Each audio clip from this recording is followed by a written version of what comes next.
Hello. This is Haberman. I'm here with Melv?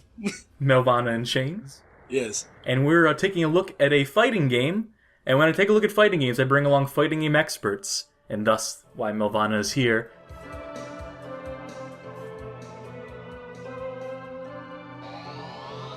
Must be a very cold room. That lady's upper region was very stiff. This is the Masters Fighter, which is a game a majority of our viewers at home have probably never heard of. Safe bet. Well, yeah, for good reason. This is a game by the South Korean developer Uniana, also known as Unico Electronics, circa 1998? I want to say. We'll know in a second. They'll say it on the title screen. Usually does. And with an impressive FMV intro like that, 97, you know we're in for a good time. You know we're in for a quality game here. Yes, certainly. And nothing to it but to press the start button, and this might be a problem. I forgot that this was a foreign release. A Japanese-only release, but that's the strange thing, is that one of the options is kind of odd to have in a Japanese-exclusive game. Oh, you mean the ability to switch it to English, thankfully. Yes. For our benefit. So with that out of the way, we see we have a few options here, including a story mode, versus mode, watch mode. All the standard fighting game fare, to be fair. Yeah. So we'll be going through the story mode in this, but first let's just tweak a few of the option. Just the one. But no, there's a few here. So in order to give us enough time to talk about what we want to talk about, but also in the interest of not making me have to play this game for too long, we're going to set it to 1 round per match here. Given maximum life, that should be enough time for us to say our piece. But yes, this is a very interesting game that Unico has developed for us, in which Cinema Supply has ported to the PlayStation 1. We'll see why when we get to the character select screen. We'll get a pretty good indication of what makes this game so special at that point. Not quite the designs, but how these characters are manufactured is the main draw of this game. That's a nice way of putting it. I like that. Yeah. Although one of them does have a pretty good name. So he's traced off of Kim Cap-Wan from one of the Fatal Fury games. Right, so all these characters essentially are trace jobs. They're traced off of pre-existing SNK fighters for the most part. A couple others that aren't. Like Long here. Yeah, he's Dragon from World Heroes, which is 80k, so... Kang here? This is Lee from Art of Fighting with Tung Furu's head. How about Michelle, my belle? That is a trace of Yuri, which is a little weird considering the design is nothing alike. I couldn't actually find who he was traced off of, so he might be original for all I know. I doubt it. That is very obviously Jack Turner from Art of Fighting 2. Lady J here? I'm also not sure about that one, although some of the poses are of Mai from Fatal Fury. This is Jubei from Samurai Showdown, and the design is almost exactly the same to boot. This guy has Mr. Big's head. But he's very similar to Guile. He's like Guile from Street Fighter. Yeah. He's Ryo, although he also has some Kim Cap-Wan in him. This is Geese from Art of Fighting 2, although with a really stupid looking head. And that's a shrunken down Blanca for some bizarre reason. And this is why I'm glad I have you along to explain these things, because I knew about it going into it, but I couldn't place this stuff. I don't have the depth of expertise. It's important to note that Azarel has Mr. Big's head, Guile's torso, and John Crawley's lower body. So he's like a kind Frankenstein monster amalgamation of these different fighters. But we're going to be playing as Kang. We're going to be playing as Kang for the purpose of this video because of one move he happens to have. It's quite a doozy. With Takuya as our resident Ryu sort of stand-in, you know, the generic protagonist. Round 1. Fight! Also important to note is that how the sprites look when you actually start the game. Yeah, the scaling is all sorts of screwed up. I don't know what they did here. This was supposed to be an arcade game at some point. Originally titled The Master's Fury, and I think that was circa 1995. So my best guess is that Cinema Supply, in the process of porting this, ended up scaling the sprites up, which leads to them looking blocky and compressed as hell and just generally bad. And so it's not an emulator issue, this is just how the game looks. I also like how Takuya's second palette looked a lot better on the character select screen, whereas it's just like, here, it's just like this purple tint. Like, So you're losing some colors too. You're losing some color data here as well, I believe. And speaking of color data, his hair in that portrait, I can't help but notice, but it's green, whereas this is brown? And that's sort of contradictory? I mean, 90s fighting game art, sure, but, like, here, it's very noticeable, to say the least. So this fight wasn't going my way, so this is the move I was talking about. This kick here, which is blockable, but the AI doesn't know when to block it, and once you get them in a corner, they're doomed. Even with a human player, that would still be incredibly punishable, so... Because the second you try to get out of it, you just get hit by it. And no, his problem was that he was distracted by too many evil thoughts. That was the real folly of the AI in this case. Takuya was clearly the villain in this game. We have an interestingly named Long Way here, which might be a literal translation of an attempt of a Chinese name, I suppose, but... It definitely sticks out either way. Yeah. So, basically, the whole kicking strategy, I try to use that when I realize things are not going my way, but otherwise I try to keep the fights, fair enough until that point where I realize, okay, it's time to break down and break the game. Kang has several moves that can do that. Every character does. Every character has at least one move that can completely break the game, I think, that can completely demolish the AI. And that's nice, because I always have that option. Long Way has one of the more well-known ones where he has a special move that acts as sort of a shield, except if he hits his opponent in the corner with it, it takes their entire life bar out. And I tried to figure out this move, but I couldn't figure it out on my own. I couldn't figure out all the moves for every character. I could figure out a few, the simple ones, because, like I said, I'm not a fighting game expert by any stretch. So it was just trial and error for me. I couldn't find a manual for this either, so this is all just stuff I figured out on my own. And at the end of that, Kang ended up being the best character for this playthrough. As he is for many reasons. I remember just his basics were pretty broken by themselves, so... Like that kick there. I mean, that kick is essentially his basic. It's just holding left and pressing triangle or square. Which is very easy, which is good for me, because I'm generally not good at these games. Speak for yourself, Kang. Basically the opposite of my experience with this game, playing through it as every character. The things I do for video, the things I do for this channel, I beat this game as every character in order to unlock the final character, who is the final boss. So, you're welcome. You are truly a master's fighter. Which is just the most unique title, by the way, which is just a very standout title. Not generic at all, just very specific to this game. Real calling card for it. Yeah, I mean, the other game on the resume was Dragon Master, so these people are very original. I think that was the debut game of Unico Electronics, in fact. But that game also traced a lot of sprites. Yeah, that was specifically Street Fighter 2, though. Master's Fighter was them branching out, it seems. And this game is not to be confused with Master Fighter 6 on the NES, which is another bootleg fighting game, based off of Street Fighter, if I remember correctly. That's a whole other kettle of fish. And it seems that would play the best out of these three, so, Which is not saying much, which is not too much credit to it, but Right. It gets a mention nonetheless.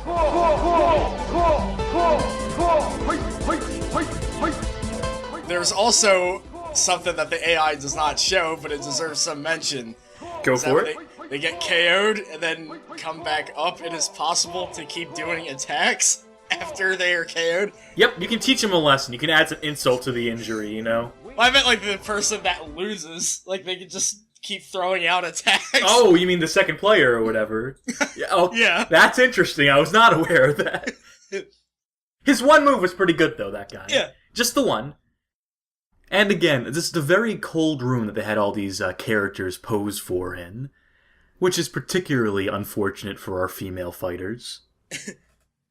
This is another case where the artwork looks nothing like the character in question. Not even in the slightest. Yeah. These are two different characters. Michelle is the one I had the most difficulty with fighting against, as it turns out, because she has a move called the Diamond Cutter, which, not to be confused with DDP, with Diamond Dallas Page's move, the same name, but this move on Michelle's part can take off like half your health in a single hit. Oh, naturally. And so that's a problem. And she can hit it from either in the air or on the floor, so it's a very dynamic move. And so that gave me some trouble, legitimately, playing this. She has the best AI out of all the AI characters, which again, not saying much, which is not high praise by any stretch. She almost plays like standard fighting game AI, but not quite. But, It's getting there. It's like they peaked with this, and then all the other fighters after this are just going to be all downhill henceforth. You see, there it is. That's the Diamond Cutter right there. She hits in midair, and I concede a loss here. Jeez. Which lets us see the game over screen and the broken animation here, where the... I have never seen that before. There's some death metal playing in the background that we can hear. He's rocking out. Speaking of metal, speaking of music in this game, for whatever reason, in emulation, the music doesn't actually play. I had to add all this music back in manually in post. But it's impossible to get the audio playing in emulation for this. I think the explanation for it is, and I checked the disk image for it, is that the audio files are called .xa files, which is a format completely different from every other PlayStation audio file in the history of PlayStation development. So I think that causes some issues with the emulation, and also makes it harder to rip that audio. So, just a heads up for anyone who might want to play this for themselves for whatever reason. I don't know why you'd want to torture yourself that way, but... You hear the sweet tunes. Round 1. Fight! So, again, yeah, another case of the artwork looking nothing like the guy in the game, because, Yeah, you know, clearly, this level's set in Kenya, so we have an African character here. When we get in the game, that's not even a human skin tone. Unless he's maybe suffering from a bad case of jaundice. I think the thing is, arcade mode just picks the second palettes all the time for some reason. Oh, is that it? Yeah. That would explain a lot. Yeah. Still wouldn't explain why they changed his skin color, but... But either way, it's like, even without the colors, it's like, you know, you get kind of a Mike Hager variant in that portrait there, and then in game you just kind of fight, I guess, Richard Pryor? It's not quite matching up. He's got a nice pair of pants, though. I gotta give him that much. What kind of name is Gamp? Like, I think they wanted to go for Camp or Champ, but something got lost in translation there is my best guess. Well, obviously I don't know enough about Kenya to make that judgment, but... True. Perhaps I shouldn't speak out of place. I feel like how no one dies in this game. Everyone just gets right up immediately after they get knocked down, so you know there's no grievous injury, there's no, like, permanent damage being done here. It's nice. This is very much the parents' fighting game that they can give to their children and not worry about, you know, bad lessons being taught. Yeah, because the game itself is so boring that they won't be able to play games ever again. Well, there you go. Wean them off of games entirely. This is the way to do it. Round 1. Fight! This is Bill, who has an interesting character design here. You notice at the back of his head, in the portrait, you know, he's very bald, obviously. In-game, though, he has I wouldn't even call it hair. It's like a bunch of loose skin on the back of his head. Because it's the same color as the rest of his skin, so clearly it's not hair. Which really points to a tragic backstory as to why he became a biker in the first place, aside from being traced over Jack Turner, but, you know.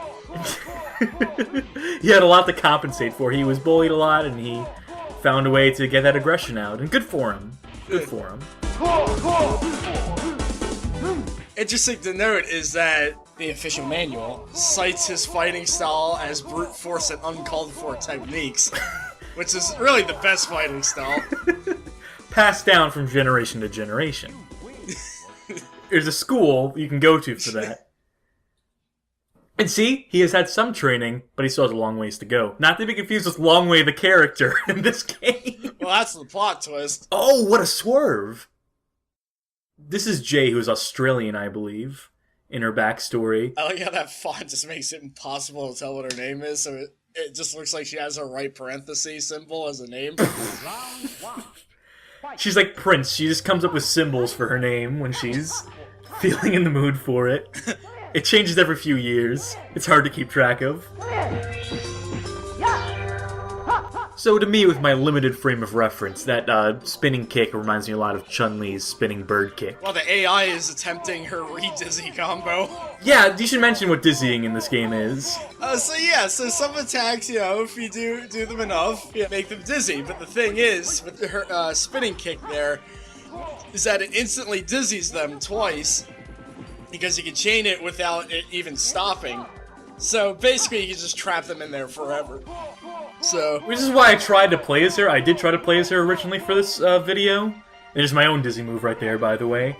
But the move is like so unreliable because of the frame delay, because of the frame rate the game runs at, which is not a perfect 30. So sometimes you'll have some issue with trying to get special moves to work that require more than like a single direction and a button press. I mean, the way the input in this game works is that most fighting games, it's down forward punch. Mm-hmm. This game is down forward punch. You have to be moving your hands in slow motion to accommodate the game, which is not a good look. Certainly not. Now this guy, every other character up until this point has been an SNK ripoff, right? Not all of them, but this guy came from Samurai Showdown, which is SNK production, so... Oh, it's still an SNK game, okay. Yes. But he's still the only weapon fighter in this game. Yeah, he is very out of place with all these martial artists and military people. The fact that they traced over a Samurai Showdown character is especially notable, because you just have this samurai guy smack dab in the middle of it. And his animations are all broken too. He moves too fast in all his animations. Like his frame rate is too high comparatively. So you can see like his idle pose here. It's like he looks like he's shivering cold. Which we saw the effect that these cold rooms had on the women earlier, but to see it here, I can't help but feel bad for the guy, to be honest. Despite the fact he's technically like a heel in this game, he's a bad guy character, as indicated by his ending. Which we'll go through all the endings in this game in a second video, because I happen to record all of them. It's quite an uplifting end for him, too, I must say. Are you sure you're thinking of the right ending? Because I don't remember it being so happy for him. Happy for us, maybe. Fair enough, fair point. I didn't really notice, but it seems like, he has an eye patch in that art, based off the character he's traced off of. But in-game, it seems like he has sunglasses on. I can't really tell what's going on there. It depends on his mood. You see, Azarl here is all sunglasses all the time, but Sakamoto, he mixes it up. He comes into the motion capture, that's a sunglasses day for him. Comes into his portrait, that's an eye patch day. And you see, it's all these layers that give these characters these storied backstories. Like Azarl here, he has 3 different backstories combined into one from each of the characters he rips off. He is a crime boss American soldier who is also an American soldier that, also has teleportation training, somehow. he can do that, yeah. Like, his most clear inspiration is Guile, I would say. I mean, we have the Air Force, we have, like, the jets behind us, he's wearing the military camo, he's got the Sonic Boom type moves, so Guile is the primary inspiration, I want to say, but... He's also got a lot of John Crawley from Art of Fighting in him, because, well, for one, his legs are traced off him, and his backstory is essentially the same exact backstory. So... Fair enough. Because I believe he works for the main villain of this game. No, the second to main villain. He works for, Kane. Oh, yes. I need to keep up on my, On your Masters Fighter lore. There's a lot of it. a lot of interesting stuff here. You should really check up on the Masters Fighter Wikia and get the full scoop on this. So here's probably my favorite character. Look at that arm in that screenshot, in that portrait pose. That just screams Monsieur Death. Round 1. Fight! Oh, look at this fucking move animation. He just shuffles across the floor. There's like no actual like leg movement. He's doing that electric slide all over the place. I mean, only a man called Mr. Death would Now, the interesting thing about Mr. Death is that he is a Ryo Sakazaki trace, but in some of his special moves, he just goes back to tracing Kim again. So, he's basically just a repeat of Takuya in a sense. Well, he's like the Ken of this game, essentially. The evil Ken, if you will. Yeah. I must say that the stages fare a lot better than everything else in this game. Yeah, the stages look okay. Yeah. The stages look okay for, like, the style of game. Not the best in the business, but, you know, there's no animation in some of them, which is a bit disheartening, but, you know, the stage is acceptable. It's so nice they use it twice. They also use it for the real final boss of the game. Oh, yes. Did they use a different color scheme, or...? No! Oh, no, it it's should just- be identical. It should be verbatim. Alright. So, I'm to believe that they just go upstairs to fight King, and then they go back downstairs to fight the final boss. So... They're on their way out, and I wasn't expecting this. Yeah. The real final boss. Well, I guess I'll fight again. I got one more left in me. What's this guy doing here? The final boss is going to be a trip, though, man. Certainly. And here the win quote's actually appropriate, because this guy is a proper baddie. Yeah, I mean, his character is, I like killing people. And look at this guy's hair. Look at Kane's hair here. Look at his general appearance, and then we'll see his appearance in game. As we pointed out earlier on the character select. Yep, that's not even close. Like, what happened? Like, I get that it's a recall. I get that this is palette 2, but even his palette 1 doesn't match in any way, shape, or form. Yeah, in the artwork he's got kind of a white-blue thing going on, and in-game he's got kind of a blue-orange thing going on, so not even that is matching up. And his pose, his stance is so different from everyone else's as well. Like he's leaning back, he's got his one leg stuck forward, and it's just... And some of your kick moves can actually miss him because of the way he's sort of aligning himself. Well, I remember some of Kang's collision boxes not being very ideal, so... To say the least. Yeah. One of his kicks, he might not be hittable for a majority of his sprite, but it's been a long time. It might be that move, so... You win. Well, either way, I do manage to show him who is the boss, the true boss. He may be the crime boss. But you see, his problem is, really, his main problem when it comes down to it, he has too many wasteful moves. Yeah, that's the If he just cleared that up, I would have had a real run for my money. And here's the final boss. T660. He seems to only have 3 fingers, I'm noticing. Well, that's the least of his problems, really. Yeah, he's, Round 1. Fight. So this just... like, not to... How's the right way of saying this? You know, when you think final boss, usually it's a pretty, like, imposing big dude.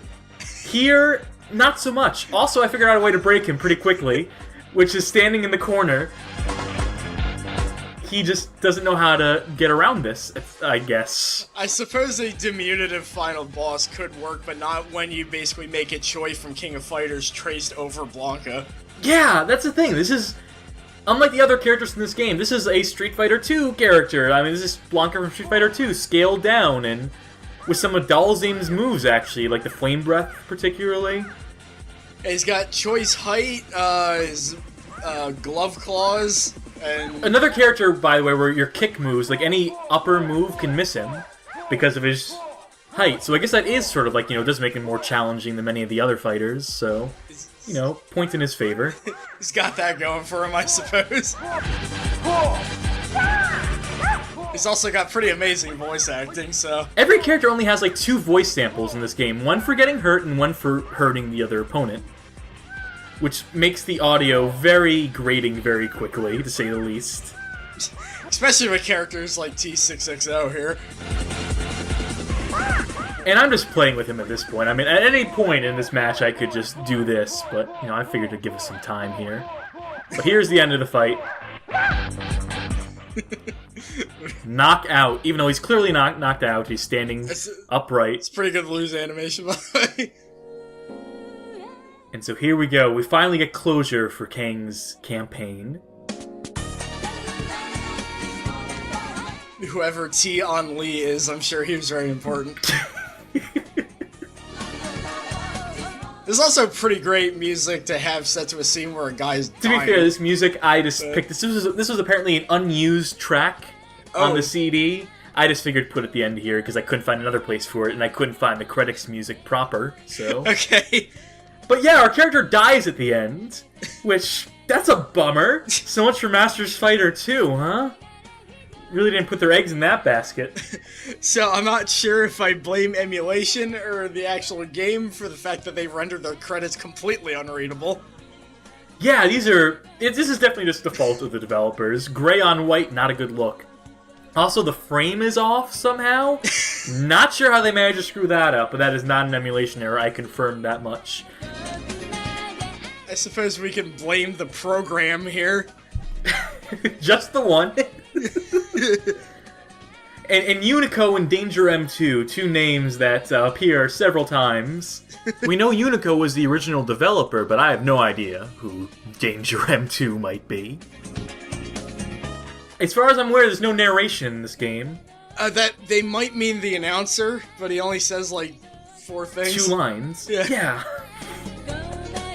And I'm not sure what these names... Are these supposed to be the voice actors for the characters? I'd have to reckon. Yes. But what are the parentheses, then? Who is Free Adam? Is that the studio that they hired them from? The studio they leased them from? I or- believe so, yes. Sure, I'll take it. And for the record, Sakamoto, I believe, is the voice of E Honda in Street Fighter 4 right now. So he has moved off. Really? He's moved on to greener pastures. Yes. To bigger and better things than the Masters Fighter. I'm proud of him.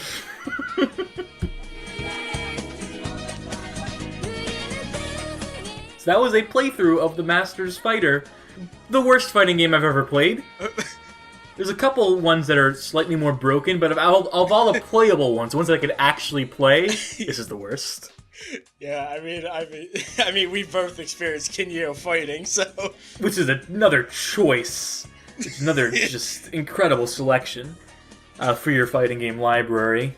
Special thanks to the Cat's Eye. Because this too made me allergic. Presented by, I can sort of make it out squint my eyes. Oh, Cinema Supply, that's right. And you're welcome for playing. You know, supplied us with a lot of material, so we gotta give you for that. And this is a hell of a cinema that we're watching right now. It just hangs here, by the way, for like however long you let it sit here. And of course I gotta put my name on a high score list, so all my friends who come over and play the Masters Fighter with me, they have a score to beat.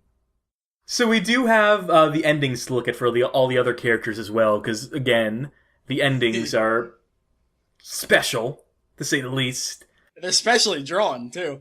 Yes, half of them are half finished, which is incredible. I guess this was a rushed production schedule. Gee, I can't imagine why.